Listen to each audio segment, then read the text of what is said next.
SF no es aún un insumo oportuno para los diputados en la asignación presupuestaria. Con este objetivo, entre otros, y resultante de la colaboración con el cuerpo legislativo, han sido aprobadas por el Pleno de la Cámara de Diputados algunas modificaciones constitucionales actualmente en curso en la Cámara de Senadores para la ampliación y fortalecimiento de las facultades del órgano técnico fiscalizador. En ocasiones se me pregunta cuál es el mejor modelo de fiscalización en el mundo. Invariablemente lo que yo contesto es que no hay recetas únicas ni mágicas. Complemento esta respuesta siempre señalando que el mejor modelo es aquel que permita generar condiciones para que el órgano de fiscalización desarrolle en primer lugar sus funciones con independencia y autonomía, alejado de presiones e influencias externas. Puede emitir informes de auditoría con impacto en la actividad legislativa y, en tercer lugar, que alcance un lugar destacado de la opinión pública y sirva realmente como un servicio a la ciudadanía en general. En México hemos experimentado un avance irrefutable en estas materias. Sin embargo, aún falta concretar un mayor fortalecimiento de la SF con las reformas que acabo de señalar. De esta manera, la Auditoría Superior podrá consolidar su actuación y sus informes tendrán una utilidad mayor. Su aportación en el escrutinio de la debida aplicación de los recursos públicos deberá en forma correlativa ensanchar su contribución al avance democrático del país, además de contribuir a la confianza de la ciudadanía en la gestión gubernamental. Con este resumen muy apretado, ustedes tienen una nota mucho más amplia. Yo termino mi participación inicial. Le voy a pedir al licenciado Roberto Salcedo que nos haga favor de continuar con la presentación con uno de los dos ejemplos que tiene. Y si nos da tiempo, haríamos los dos ejemplos. Creo que en este seminario traigo dos ejemplos. Creo que no habrá tiempo para los dos, pero fundamentalmente el asunto del apoyo alimentario creo que es fundamental ahora que se está hablando del combate a la lucha contra el hambre y la guerra contra el hambre. Se decía que los pobres, la pobreza se medía en 4 características: 2 personales, una familiar y una social. Se decía que uno es pobre porque no tiene la posibilidad de alimentarse, aunque gaste todo su dinero. Esa es la pobreza más extrema. La segunda es cuando uno no tiene la posibilidad de la educación y la salud. La tercera es cuando la casa donde uno habita no tiene los mínimos servicios para poder vivir dignamente. Y la cuarta es cuando la localidad donde uno vive no tiene los servicios públicos que se deben tener, como la escuela, el hospital, en fin, el correo, etcétera, todos los servicios. Toda esta concepción empieza solidaridad, en donde solidaridad dice que primero hay que llevar todos los recursos a la población donde se habita. Cambia el programa y se dice que no, hay que primero ver a la familia y al individuo. Y ahora estamos nosotros viviendo la pobreza multidimensional que hace una combinación de todas, pero no hace una frontera entre cada una de ellas. Se dice que es pobre aquel que no tiene la educación suficiente, la educación básica, que no tiene acceso a los servicios de salud, que no tiene acceso a la seguridad social, que la calidad de la vivienda es baja, que los servicios básicos de la vivienda con respecto a la localidad son bajos y que el acceso a la alimentación es abajo de la línea necesaria. Esto es lo que le llaman la multidimensionalidad de la pobreza. Si en la política social que nosotros hemos visto que los 5 primeros se han movido positivamente, aunque con alguna lentitud, se han movido positivamente. El que no se ha movido mucho y el que tenemos incluso regresiones es el de la alimentación.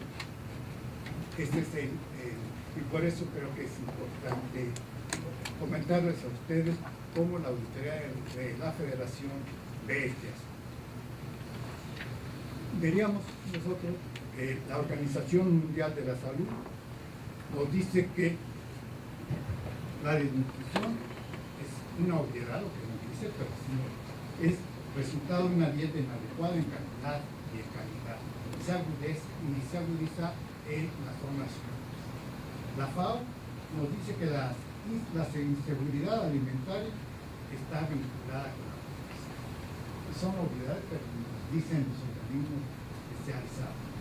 El Coneval nos dice que el 53%, estoy hablando de 1992, el 53% de 81 millones de mexicanos que nos encontramos en situación de pobreza. En el año 2000, el 54, o sea, aumenta del 53 al 54% en el año 2000, los mexicanos que se encontraban en situación de pobreza. La encuesta nacional de salud, que es una encuesta muy importante, sobre todo para el tema que nos trata, en 2006 nos dice que la desnutrición infantil se concentró en los hogares más pobres.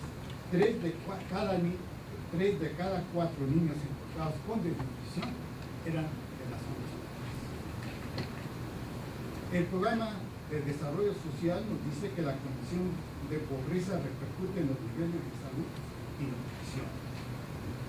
El Coneval nos dice que esto también se agrava porque el valor de la canasta alimentaria pasó de 492 pesos mensuales a 723 en el ámbito rural, y en el ámbito urbano pasó de 711 a 1030 pesos, lo cual quiere decir que es más difícil adquirir esta canasta.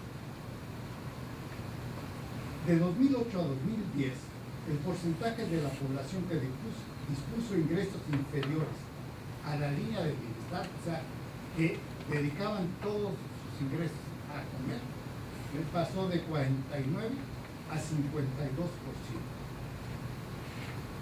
Este es el problema. Ahora, la solución del Estado. Este es el primer punto, un resumen de todo. La solución. A los mexicanos nos gusta subir a la Constitución todo lo que nos parece importante. Y en el artículo 4 constitucional decimos que toda persona tiene derecho a la alimentación nutritiva, suficiente y de calidad. ¿Ya? Es algo muy generoso en la Constitución. Y dice, además, el Estado lo garantizará. Por lo cual hay un compromiso del Estado en esto. La Ley General de Desarrollo Social, en el artículo 6, dice, la alimentación es uno de los derechos para el desarrollo social. En el Plan Nacional de Desarrollo que acaba de terminar, se decía que había que reducir significativamente las condiciones de pobreza y que debería de llevar a cabo una política alimentaria integral que permita mejorar la nutrición de las personas en situación de pobreza. Hasta aquí estas son las declaraciones programáticas presupuestales de la Constitución, del PND, de los programas sectoriales. ¿Cómo se aterriza toda esta política? En la política alimentaria se aterriza en 4 programas. El programa de abasto social de leche, el programa de abasto rural, el programa Oportunidades y el programa de apoyo alimentario. Todo esto en 4 programas. Veamos el primer programa, abasto social de leche. Este programa empieza en 1961, puede empezar más tarde, pero tomamos esto como el hito histórico. La CENSA, en 1949, se crea la CENSA, cuya misión fue vender leche a precios accesibles. Estamos hablando de 1949, que ya teníamos ese programa. En 1961, la CENSA se transforma en CONASUPO para especialmente ser más efectiva. En 1995, Liconza se constituyó como una de las empresas coordinadas de la CDSOL para precisamente llevar la leche a las zonas rurales. Y se crea el programa de abasto social de leche. En 2010 decía que debía de contribuir al desarrollo de las capacidades básicas, mejorando los niveles de nutrición. Y estaba en la población objetivo, eran niños y niñas de 6 meses, etcétera, las mujeres embarazadas, las personas con discapacidad, las personas también de la edad adulta. ¿En qué consistía en concreto el apoyo? ¿En qué consiste? Es dotación semanal de leche fortificada de 4 litros por beneficiario y hasta 24 litros por familia. Esto es lo que se pretende. En el otro programa, después vamos a ver los resultados. Esto es lo que se diseñó, este es el diseño de la política. El programa de abasto rural. En 1979 nace el programa Conazupo Coplamar, basado en una corresponsabilidad del gobierno y la comunidad, y se integra en Diconsa para empezar a operar en 80. Y se trata de garantizar el abasto de productos básicos. En 1994, Diconsa fue recentralizada a CDSO para contribuir al desarrollo de las capacidades básicas. En las reglas de operación se dice que debe operar en las localidades de alta y muy alta marginación, son las poblaciones entre 200 y 2.500 años, nada más. Eso, ya veremos. Y que debe darle un ahorro del 10% en la adquisición de la canasta básica en los lugares en donde está. Este es el diseño del programa de la programa Oportunidades. Se crea el programa Educación, el Progresa, se crea el programa de Educación, Salud y Alimentación para mejorar las condiciones de las familias pobres y vulnerables. Y el objetivo es contribuir a la ruptura del ciclo intergeneracional de la pobreza, que los pobres no estén pobres y no hereden la pobreza. El programa de desarrollo de oportunidades, ¿en qué consiste? En un apoyo en pesos de 220 pesos por familia, en 120 por familia para vivir mejor, es una adición, 60 pesos para que compren los combustibles para hacer la comida, 305 pesos si hay adultos mayores y 100 pesos por niños menores de 9 años. Entonces, se van adicionando cantidades. Y además, aparte del dinero en efectivo que se les dan suplementos alimenticios para reforzar la alimentación.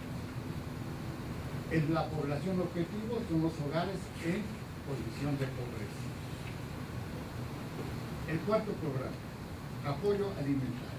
Este programa es, a los que no alcanzan los otros 3, les damos esto, el programa de apoyo alimentario. Contribuir a mejorar el nivel nutricional de las familias en condición de pobreza que no están en los otros 3 programas. Este programa debe ir solamente a poblaciones de menos de 2.500 habitantes, de alta y muy alta marginación. Este programa se le encargó a Diconsa, porque como Diconsa tiene las tiendas por todas partes, era lo normal que Diconsa llevara esto. Pero en 2010, el programa dejó de estar a cargo de Diconsa para ser operado centralmente desde la Ciudad de México. Ya veremos esta decisión. Y el programa es mejorar la alimentación y la nutrición de las familias beneficiarias, en particular de los niños menores de 5 años. Y para poder encontrar a esto, era población que no exceden los límites de bienestar mínimo, aquellos que no pueden comprar lo necesario para comer. ¿Qué se les da? Se les da dinero, apoyo alimentario 275 pesos, apoyo vivir mejor 120, apoyo infantil para vivir mejor 100 pesos y complemento nutricional, son unos sobres, 10 sobres de complemento nutricional. Hasta aquí es lo que el gobierno pretende, son los 4 programas en los que se pretende hacer. La Auditoría Superior de la Federación hizo una auditoría a los 4 programas. Estos son los resultados. El programa social de leche. El programa operó en 5.352 localidades, de las cuales, y esto hago más lento, el 83% fue de baja y muy baja marginación. O sea, operó donde no debe operar. El 9% de alta y muy alta, y el 7% está operando en los lugares donde no están. El programa, dice, atenderá a las condiciones de pobreza. El número de hogares beneficiados fue de 3 millones, el 24%, y solamente atendió al 24% de los 12 millones que se están catalogados de pobreza patrimonial. El 50% de los 6 millones de beneficiarios es otra cuestión, está en el Estado de México y en el Distrito Federal. La mitad de todo este programa está en el Estado de México y el Distrito Federal, en donde se concentra solamente el 17% de la pobreza. Una cosa positiva, la leche de Consa puede que se venda a 4 pesos, por lo cual se vende 8 pesos abajo de lo que está en el mercado. Se piensa que la dotación mensual debe ser de 16 litros por beneficiario. Esto lo dijo el Instituto Nacional de Ciencias Médicas. Y el retiro promedio de leche por beneficiario fue de 14 litros, el 88% de los 6 litros que son los recomendados. Aquí tienen ustedes una gráfica de pastel. En este programa se pusieron 4.400 millones de pesos, el 7.6% de los programas presentados. En el programa de abasto social, perdón, el programa de abasto rural. El programa atiende, también se le dice que debe atender a la población entre 200 y 2.500 habitantes. El programa de abasto rural atendió a 10.000 localidades, el 52% de las 20.000 localidades que están catalogadas de alta y muy alta marginación. El margen de ahorro de la canasta básica en las tiendas de Consa fue de casi 20%. Es un hallazgo positivo. Se ejercieron en este programa casi 20.000 millones de pesos, el 33% de los programas alimentarios. El programa de desarrollo humano oportunidades. El programa operó en 98.000 localidades, el 52% de las casi 200.000 localidades que tiene el país. El programa de abasto rural atendió a 10.000 localidades, el 52% de las 20.000 localidades que están catalogadas de alta y muy alta marginación. El margen de ahorro de la canasta básica en las tiendas de Consa fue de casi 20%. Es un hallazgo positivo. Se ejercieron en este programa casi 20.000 millones de pesos, el 33% de los programas alimentarios. El programa de desarrollo humano oportunidades. El programa operó en 98.000 localidades, el 52% de las casi 200.000 localidades que tiene el país. El 62% de las localidades atendidas eran de alta y muy alta marginación. Aquí sube la cobertura. El 11% de baja y muy baja marginación. El programa atendió a casi 6 millones de hogares en situación de pobreza.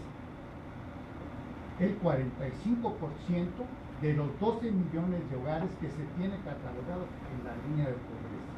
Estamos hablando 45%. Se dice en las reglas de operación que el programa debe mejorar la cantidad, calidad y diversidad de la alimentación. Cuando nosotros llegamos y preguntamos cómo miren que se ha mejorado la cantidad, la calidad y la diversidad, y nos dice no la medimos. pero si ese es su objetivo, sí, pero no lo vemos. Entonces la auditoría hizo una encuesta con la universidad, la hizo la Facultad de Economía, y les resumo lo que dice la encuesta. Las familias encuestadas consumen el 53% de las raciones recomendadas de frutas, el 82% de verduras, el 30% de cereales, el 50% de leguminosas, el 23% de huevo, el 37% de lácteos y el 24% de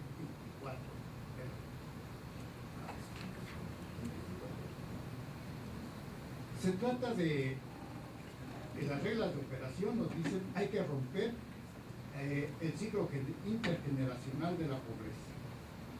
De los 1.6 millones de familias que recibieron los apoyos durante 6 años, ya lo dijo el autor superior, fueron recertificadas para ver qué pasaba con ellos a los 6 años de estar en el programa. Y solamente el 5.6 pero o sea, la efectividad del programa es 5.6. Este programa creció 31 mil millones de pesos, el 53% del presupuesto a los programas alimentarios. El cuarto programa de apoyo alimentario, el PAL. El PAL operó en 59,000 localidades de las 32 entidades, 31% de las 188,000 que tiene el país. De las 59,000 localidades que operó, el 88% era de alta y muy alta marginación. O sea, hay una focalización muy específica aquí. El 95% de esas localidades correspondió al ámbito rural. El beneficio aquí, pues nosotros nos pusimos contentos de la focalización, porque estábamos diciendo que el 88% de las localidades atendidas eran de alta envergadura, eran las que tenían de atender. Pero cuando nos dimos cuenta de a quiénes atendieron, vean ustedes lo que sucedió. El 95% de las localidades atendidas correspondió al ámbito rural y solamente se atendió al 47% de estas familias. En cambio, en el ámbito urbano se atendió al 4.3%, pero ese 4.3% significa el 52% de las familias atendidas por en los lugares donde no debe estar. El programa, el 35% de las 59,000 localidades también operó otro problema, en donde operó el programa estaba diseñado para operar a donde no llega oportunidades. Y sin embargo, en el 35% operó en los mismos lugares de oportunidades. En 2010, el PAL benefició a 677,000 hogares, el 5% de los 12 millones de hogares en situación de pobreza. Otorgó apoyos por 495 pesos mensuales en promedio por familia, equivalentes al 49% del costo mensual de la canasta alimentaria y el 70% del costo en el ámbito rural. Un problema que agrava la situación de este programa. Lo operaba DICONS, se pasó a la coordinación y la coordinación no entregó los complementos alimenticios a mujeres embarazadas y en lactancia en 2011, 2010, 2011 y 2012. ¿Por qué? Porque no tenía la red para poder hacer. En 2010 no se acreditó el destino de casi 500,000 sobres de complementos nutricionales y leche fortificada. Encontramos que no tiene una estructura orgánica para poder operar. Sin embargo, aceptó el compromiso. Aquí se ejercieron 3.500 millones, el 6.1% del presupuesto ejercido en los programas. Estos son los 4 programas que se diseñaron, los resultados de los 4 programas. Y ahora diríamos cuál es la eficacia de estos 4 programas. En 2010, de los 112 millones de mexicanos, el 51% se encontraba en situación de pobreza patrimonial, el 26% en pobreza de capacidades y el 18% en pobreza alimentaria. O sea, casi 20 millones estamos hablando de eso. En ese mismo año, de los 70 millones de mexicanos que habitaban en el ámbito urbano, el 45% se encontraba en situación de pobreza, pero en el ámbito rural era del 60%. De los 52 millones de mexicanos, en 2010 se clasificaban en situación de pobreza, 11 millones se encontraban en situación de pobreza extrema. El porcentaje de la población con insuficiencia alimentaria es un dato muy importante. A pesar de todo, el 21% era el 21% en 2008. Ahora, en 2010, que la cifra que hicimos la auditoría, es casi el 25%. El número de mexicanos con insuficiencia alimentaria pasó de 23 millones en 2008 a 28 millones en 2010. Ahora, en concreto, ustedes dirán, pero eso son la pobreza en general. Estamos hablando de nutrición. Algunos datos sobre la eficacia de estos 4 programas sobre la nutrición. La desnutrición crónica, la baja talla para la edad, en niños menores de 5 años disminuyó en 13 puntos porcentuales, al pasar del 26% del 88 al 13%. Yo creo que este es un dato muy importante, un logro de estos 4 programas. Ya en concreto, aparte de las dificultades de la operación, aquí tenemos que la desnutrición crónica sí ha bajado 13 puntos. El número absoluto de niños con desnutrición crónica era de 1.5 millones, cifra registrada en 2006. Ya se ha mantenido en términos amplios. La prevalencia de la emaciación es el estado de nutrición aguda, fue de 1.6%, 4.6% porcentuales menor que la registrada en 88 recientes. Es un resultado positivo respecto a la nutrición. La prevalencia de anemia en niños menores de 5 años disminuyó en 8 puntos porcentuales, pasando del 31% en 99 al 23% en 2000. Los datos de los años varían porque las encuestas no se hacen siempre igual. Tenemos otro problema, que el sobrepeso en niños menores de 5 años se incrementó en 1.9% porcentuales. Está pasando de 7.8 a 9.7. Este es un problema que va creciendo. Comparados con otros países, México ocupó el 5º lugar. Ustedes ven ahí, está en verde México, los gana Belice, Ecuador, Haití, que es algo raro. Nuestras consideraciones. Los resultados de la fiscalización muestran la necesidad de fortalecer las políticas públicas enfocadas a romper el ciclo intergeneracional de la pobreza y a mejorar sustancialmente la coordinación entre los distintos fondos. Se requiere identificar las causas por las cuales el retiro de leche por beneficiario es menor al establecido en la regla y a la posibilidad de que ellos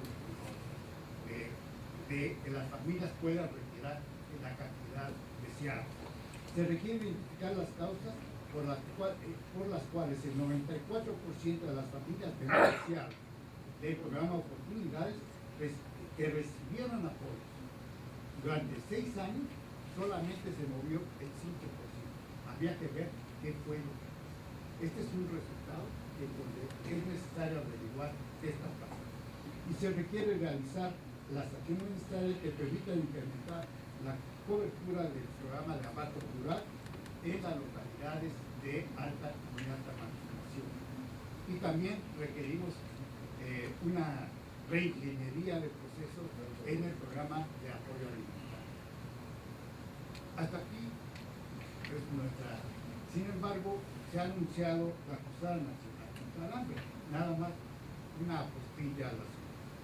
Nos dicen, el 22 de enero se publicó en el Diario Oficial el decreto que se establece el Sistema Nacional para la Cruzada contra el Agua, con los mismos objetivos anteriores. Y nos dicen, cero hambre a partir de una alimentación y nutrición adecuada. Nos dicen todo, cero hambre. La cruzada se implementará en una primera etapa en 400 municipios. Los municipios fueron seleccionados de acuerdo a la alta y muy alta marginación. Y cuando nosotros estamos estudiando el asunto, vemos que entran 70 programas para esto. Entran, de estos 70, hay 11 ramos administrativos que van a luchar contra el hambre. 70 programas presupuestarios y 11 ramos administrativos. Bien, están por supuesto los 4 programas aquí establecidos, que les hemos dicho. Pero cuando uno ve... Además, no, en el diseño nos dicen 70 programas van a estar, pero cuando uno los ve, dice, por ejemplo, programa de albergues escolares indígenas, no, ese ya estaba, nada más que no estaba contabilizado en esto. El programa de seguros para contingencias climatológicas, el programa de garantía futura, etcétera, que son una cantidad de programas que nosotros en este momento no los podemos hacer ahorita, pero